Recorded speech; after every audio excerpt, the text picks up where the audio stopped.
Just heading डालना, what is free in Gibbs energy. तो इसको मैं एक एग्जाम्पल के थ्रू आपको समझा देता हूं।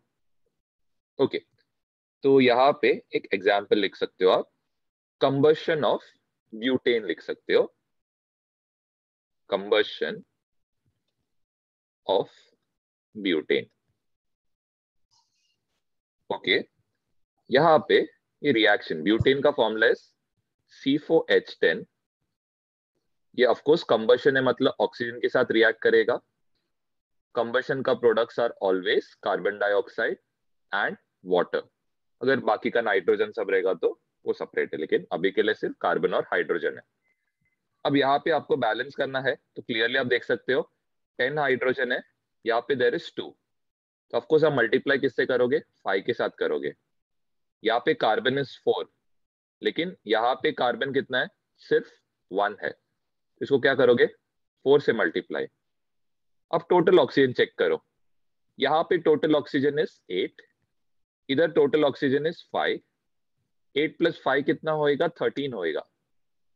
यहाँ पे ऑक्सीजन कितना है, 2। आपको क्या करना है, 2 को 13 में कन्वर्ट करना है। तो आप क्या करोगे, इसको 13/2 से मल्टीप्लाई, जिसकी वजह से क्या होएगा, ये 2 और 2 कैंसिल आउट होएगा। आपके पास number of oxygen left side and right side में 13 बचेगा। ठीक है, तो यहाँ पे आप क्या कर सकते हो, आइदर आप 13/2 ले सकते हो, 13/2 को अगर आप डिवाइड करके, या फिर आप क्या लिख सकते हो, 6.5। तो दोनों में से कोई एक चलेगा। वापस एक्सप्लेन करता हूँ, जरा ध्यान देना।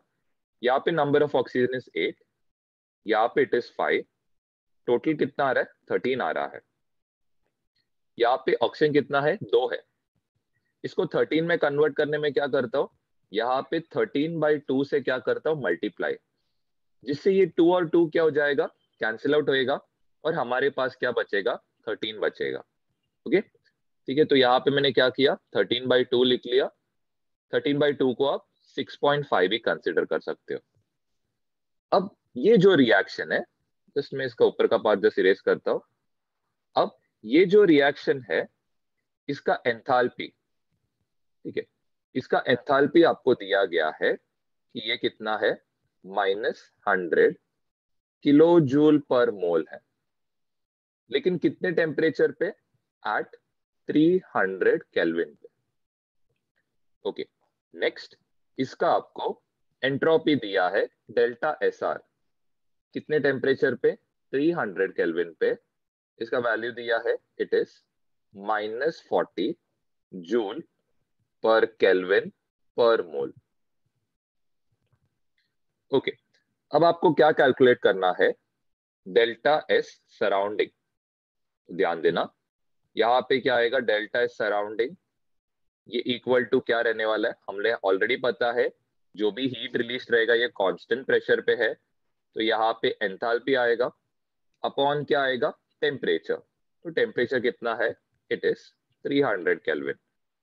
तो जब आप -100 इंटू किलो जूल है, मतलब यहाँ पे कितना आएगा, 1000, अपॉन कितना आएगा, 300 आएगा। तो ये 2 0 और ये 2 0 कैंसिल। 1000 को आप 3 से डिवाइड करोगे तो कितना आएगा, -333.33। यहाँ पे यूनिट क्या आएगा, जूल पर केल्विन पर मोल। चलो, आई होप यहां तक क्लियर हो। अब ध्यान देना, अब इंपॉर्टेंट पार्ट है। अब सपोज आपको ये जो रिएक्शन है, इसको अगर आपको बनाना है, चलो इधर जस्ट मैं इधर लिख के रखता हूं, if this reaction is to be made spontaneous, ठीक है, अगर ये रिएक्शन को पॉसिबल करवाना है, तो सबसे पहले चीज क्या रहना चाहिए, आपका जो ΔS टोटल है, ये क्या रहना चाहिए, ग्रेटर देन 0 रहना चाहिए। ग्रेटर देन या फिर इक्वल टू 0 भी चल जाएगा। ΔS टोटल का formula it is ΔS system plus क्या आएगा, जो भी एंट्रोपी है सराउंडिंग में, तो यहाँ पे जस्ट सराउंडिंग आ जाएगा। ये दोनों क्या रहना चाहिए, 0 से ज्यादा। ओके, अब नेक्स्ट यहां पे आप नोटिस कर सकते हो डेल्टा एस सराउंडिंग, ये क्या रहना चाहिए, ग्रेटर देन और equal to negative delta S of system. अब ध्यान देना यहां पे आपका ये जो वैल्यू है कितना है, 333.33। आपको चाहिए कितना और आपका मिल कितना रहा है यहाँ पे वैल्यू, जरा देखना। यहाँ पे ये जो वैल्यू है ये कितना आ रहा है, इट शुड बी 40 जूल, एक सेकेंड,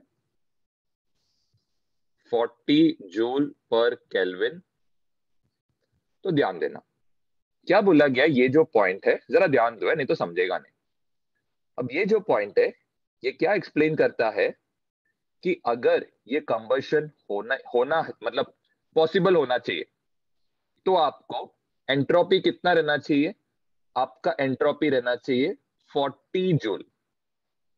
लेकिन कितना हीट सराउंडिंग में रिलीज हो रहा है, 333.33। वापस समझाता हूं, जरा ध्यान दो। ये रिएक्शन को स्पॉन्टेनियस होने के लिए कितना एनर्जी मतलब कितना एंट्रोपी रिक्वायर्ड था, 40। लेकिन रिएक्शन में कितना एंट्रोपी जनरेट हो रहा है, 333.33 जूल।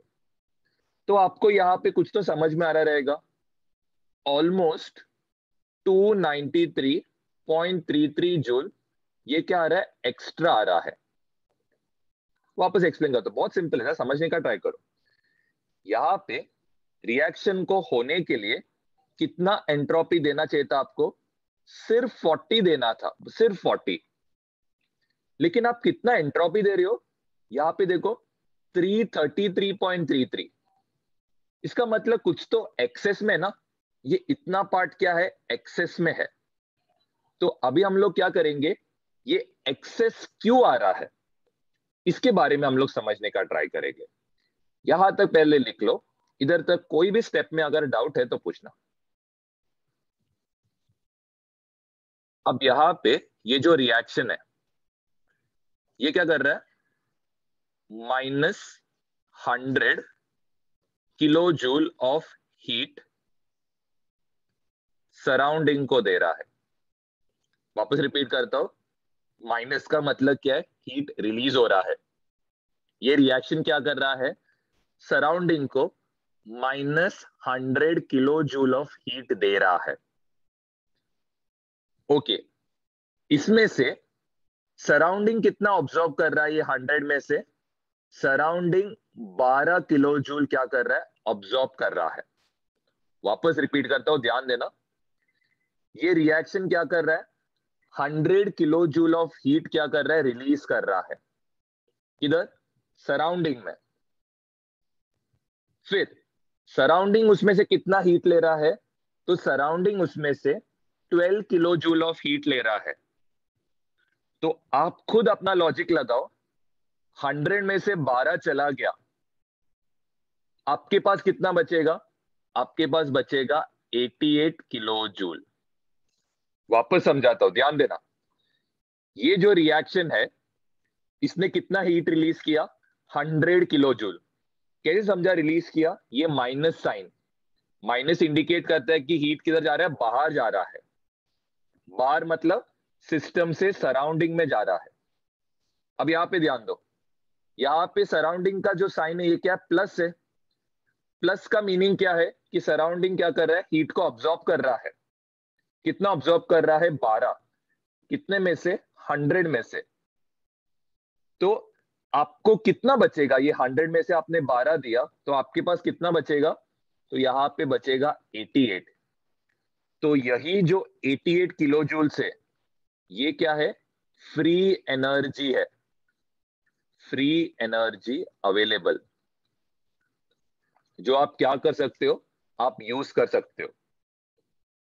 ठीक है, तो यही है जो फ्री गिब्स एनर्जी जो आप बोलते हैं ना, ये है। अब ध्यान दो, अब मैं इसको फॉर्मूला के थ्रू भी आपको हेल्प करता हूं कैसे कैलकुलेट करते हैं। तो ध्यान देना, अब फॉर्मूला से कैसे करते हैं। तो फॉर्मूला आपको पता है डेल्टा जी, जब प्रेशर और टेम्परेचर कांस्टेंट रहता है तो यहाँ पे क्या आएगा, delta H minus T delta S. तो डेल्टा एच कितना था, इट वॉज -100 किलो जूल था, temperature was 300, delta S was कितना था, इट वॉज 40 कुछ तो था। अब ऑफकोर्स ये क्या है, ये जूल में है, किलो जूल में है, तो इसको डिवाइड बाय क्या करोगे, 1000 करोगे, 1 2। अब यहां पे कितना आएगा, -100 kilo joule, minus into minus plus 12 kilo joule, तो ये कितना आ रहा है, it is coming out to be 88 kilo joule. Answer same आएगा। कंसेप्ट क्या था, आई होप मैंने उसको डिटेल में समझाया आपको, कि जो रिएक्शन का 100 किलो जूल रिलीज हो रहा था, उसमें से 12 सराउंडिंग ऑब्जॉर्व कर लेता है, तो उसमें से जो बचता है 88, वो है फ्री एनर्जी, जिसको आप गिब्स फ्री एनर्जी बोलते हो। किसी को भी डाउट रहेगा? ओके, तो आप कभी एक्टिवा या कभी बाइक चलाते हो, तो बाइक में क्या रहता है, एक पर्टिकुलर स्पीडोमीटर रहता है, राइट। अब स्पीडोमीटर में जब आप फर्स्ट गियर पे रहते हो, तो आप क्या करते हो, एक्सेलरेटर घुमाते हो, राइट। लेकिन एक्सेलरेटर को जब थोड़ा सा घुमाते हो, तो गाड़ी क्या चालू होता है क्या, ऐसा डायरेक्टली चालू होता है क्या, नहीं ना।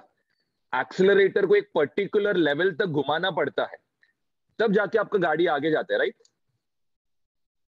तो पर्टिकुलर लेवल मतलब एक बोल सकते हैं, एक हाफ रोटेशन तक आपको आपका एक्सेलरेटर घुमाना पड़ता है, तब जाके गाड़ी क्या होएगा, रोटेट होएगा।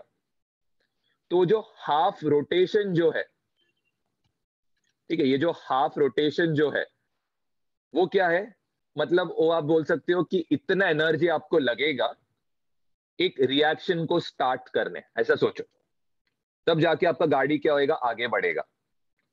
उससे अगर आप कम एक्सेलरेशन दोगे तो गाड़ी आपका आगे जाएगा क्या, नहीं जाएगा। रिएक्शन में भी वही सेम लॉजिक है। अगर आपने 12 किलो जूल से कम हीट रिलीज किया होता, क्या रिएक्शन पॉसिबल होता था क्या, नहीं होता था। 12 से आपको क्या करना पड़ेगा, ज्यादा देना पड़ेगा। ये सेम लॉजिक है और कुछ नहीं आएगा। तो यहाँ पे आप एक और एक फॉर्मूला लिख सकते हो जो आपको इलेक्ट्रोकेमिस्ट्री टॉपिक में आएगा, दैट इज कोई भी सेल का एफिशिएंसी कैसे कैलकुलेट करते हो, तो ये रहेगा available energy upon total energy जो आप दे रहे हो। तो अवेलेबल एनर्जी, ऑफकोर्स इसको दोनों को मॉड में लेना, क्योंकि आप साइन चेक करते हो। तो ऑफकोर्स ये कितना आएगा 88, ये कितना आएगा 100 आएगा, इनटू 100 आने वाला है, क्योंकि एफिशिएंसी का परसेंटेज निकाल रहे हैं, 100 और ये 100 कैंसिल, इसका परसेंटेज आएगा 88% एफिशिएंट है।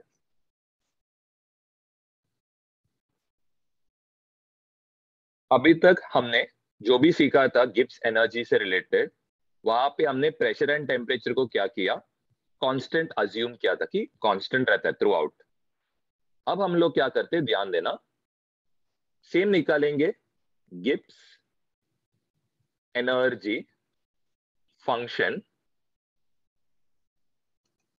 लेकिन यहां पे ध्यान देना, आप क्या कर रहे हो, प्रेशर एंड टेम्परेचर में वेरिएशन ला रहे हो। सेम डेरिवेशन जो हमने क्या किया, पहले किया, that is G equal to रहता है H minus T of S. Change in Gibbs energy चाहिए, मतलब dg, ये इक्वल टू क्या रहेगा, dH माइनस, ऑफकोर्स आपको पता है यहाँ पे U into V rule apply होएगा, तो पहले क्या आएगा, U आएगा into derivative of V plus V into derivative of U।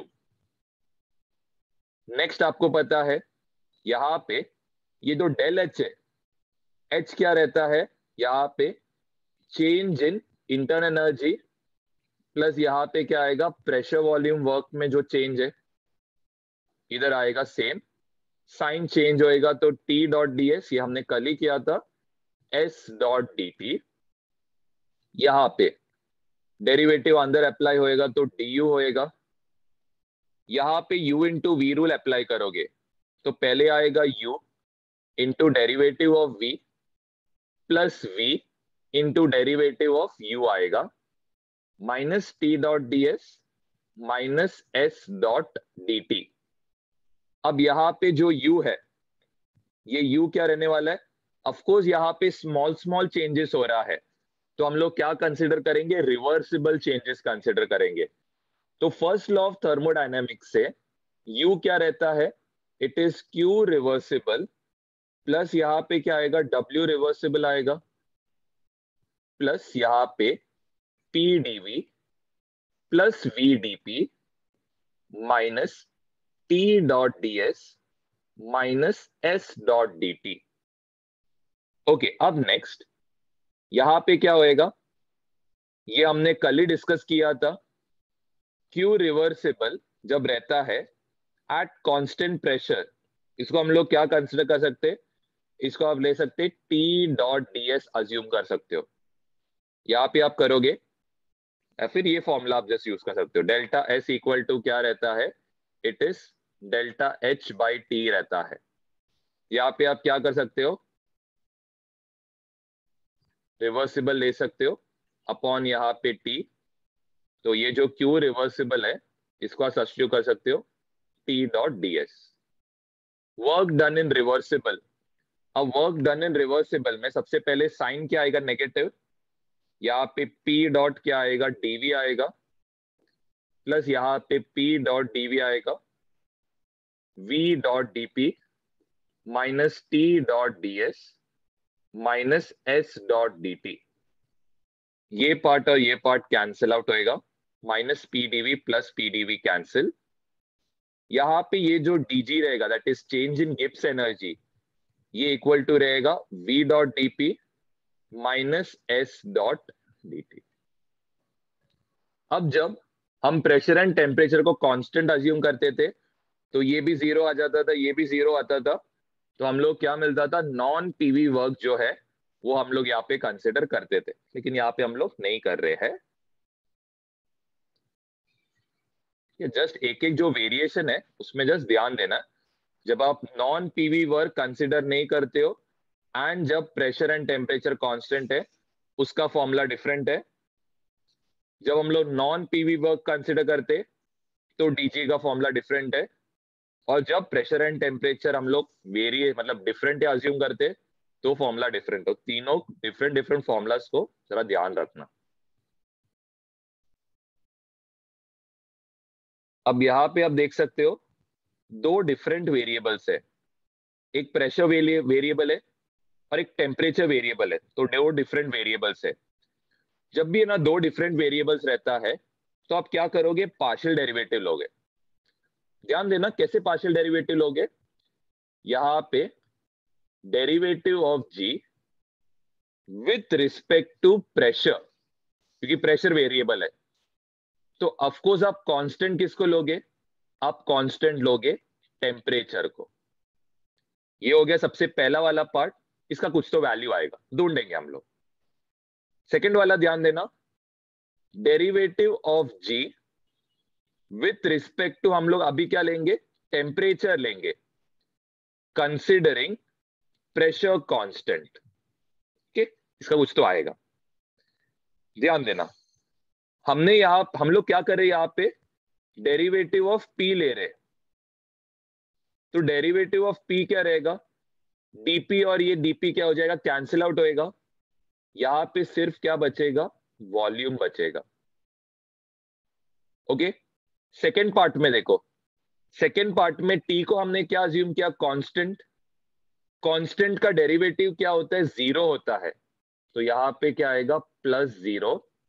यहाँ पे सिर्फ क्या आएगा? वॉल्यूम। सेकेंड पार्ट ध्यान दो। सेकेंड पार्ट में हम लोग क्या कर रहे हैं? प्रेशर कांस्टेंट अज्यूम कर रहे हैं। तो ये वाला पार्ट क्या हो गया? कांस्टेंट हो गया।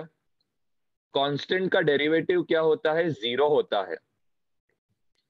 अब यहाँ पे dt का डेरिवेटिव dt से कर रहे हो, तो dt और dt क्या हो जाएगा? कैंसिल आउट होएगा। यहाँ पे सिर्फ क्या बचेगा? माइनस एस बचेगा। तो यहाँ पे क्या आएगा? Minus S. वापस रिपीट करता हूं, ध्यान देना। दो वेरिएबल्स है, एक प्रेशर वेरिएबल है, टेम्परेचर वेरिएबल है। डेरिवेटिव कैसे लोगे? Derivative of G with respect to P. Considering T constant, मतलब टी को हम लोग कांस्टेंट अज्यूम करते हैं। तो फर्स्ट पार्ट में ये पूरा पार्ट जो है 0 बन जाता है, सिर्फ क्या बचेगा वी डीपी, नीचे का डीपी और ये डीपी कैंसिल आउट होएगा, क्या बचने वाला है, सिर्फ वी बचेगा। सेकेंड पार्ट में क्या हो रहा है, सेकेंड पार्ट में आप जी का डेरिवेटिव लोगे टी के साथ, लेकिन पी को क्या लोगे, कांस्टेंट। पी को आपने क्या किया, कांस्टेंट ले लिया, डेरिवेट किसके साथ कर रही हो, टी के साथ। तो यहां पे क्या होएगा, इट्स वेरी सिंपल, आपका ये पार्ट क्या हो गया, कांस्टेंट प्रेशर, तो ये पूरा क्या हो गया 0।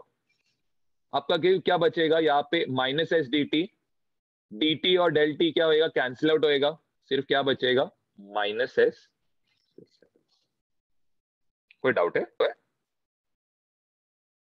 सपोज आपको टोटल चेंज चाहिए, मतलब टोटल चेंज इन एंट्रोपी, मतलब गिब्स एनर्जी चाहिए। यहां पे आपको क्या करना पड़ेगा, इंटीग्रेट करना पड़ेगा वी डीपी को। यहां पे आपका प्रेशर कहां से कहां वेरी होएगा, P2 से लेके, सॉरी P1 से लेके P2 तक। यहां पे भी सेम माइनस आएगा, एस डॉट डी टी आएगा, लेकिन यहां पे आपका टेम्परेचर T1 से कहां तक जाएगा, T2 तक। कोई डाउट है, पूछ सकते हो। अभी हम लोग क्या करते, वेरिएशंस, ध्यान देना। फॉर सॉलिड्स एंड लिक्विड्स हम लोग क्या अज्यूम कर रहे हैं, यहाँ पे कांस्टेंट टेम्परेचर अज्यूम कर रहे हैं। तो सबसे पहले यहाँ पे आपका फॉर्मूला क्या था, डी जी, ये इक्वल टू क्या रहता है, V D P minus S D T रहेगा। लेकिन अगर आपका टेम्परेचर कांस्टेंट है तो ये पार्ट ऑटोमेटिकली 0 बन जाता है। ओके, तो यहाँ पे चेंज इन ये सॉरी गिब्स एनर्जी, ये रहेगा इंटीग्रल ऑफ P1 से लेके P2 तक। यहां पे क्या आएगा, V डॉट dp आएगा। अब यहाँ पे ऑफकोर्स जो वॉल्यूम है उसको कांस्टेंट अज्यूम करोगे तो V क्या हो जाएगा, बाहर आ जाएगा। यहाँ पे इंटीग्रल में क्या आएगा, it will be P2 minus P1।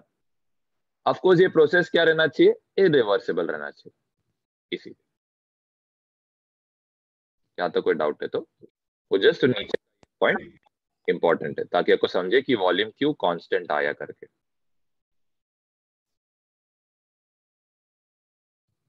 B वाला पार्ट, बी पार्ट में हम लोग क्या अज्यूम कर रहे, फॉर एन आइडियल गैस। तो आइडियल गैस में नेक्स्ट हम लोग क्या करते, कांस्टेंट टेम्परेचर अज्यूम करते। कांस्टेंट टेम्परेचर रहेगा तो सबसे पहले ये जो डेल जी रहेगा ये इक्वल टू क्या रहने वाले, वी डॉट डीपी रहेगा। ये टेम्परेचर कांस्टेंट है तो एस डी टी वाला पार्ट 0 बन जाता है। नेक्स्ट आप क्या करोगे, इसको इंटीग्रेट करोगे तो ऑफकोर्स यहाँ पे ये डेल जी आने वाला है, यहाँ पे ये रहेगा 1 to 2 वी डॉट, यहाँ पे क्या आएगा डीपी। अब ये क्या है, आइडियल गैस है तो वॉल्यूम, गैस का वॉल्यूम चेंज बहुत ज्यादा होता है, तो यहाँ पे वॉल्यूम कांस्टेंट नहीं रहेगा।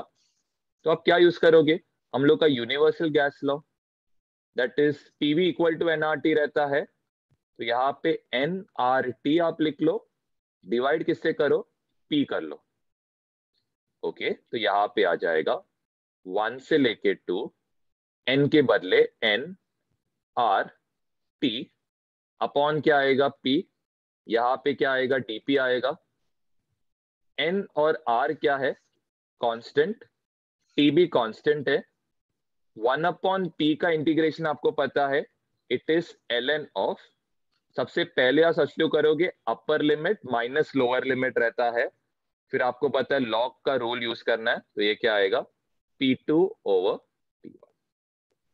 कोई भी डाउट है पूछ सकता, अगर ये स्टेप नहीं समझा तो मैं यहाँ पे जस्ट वो कैलकुलेशन करता हूँ। ये क्या होता है, ln ऑफ P होता है।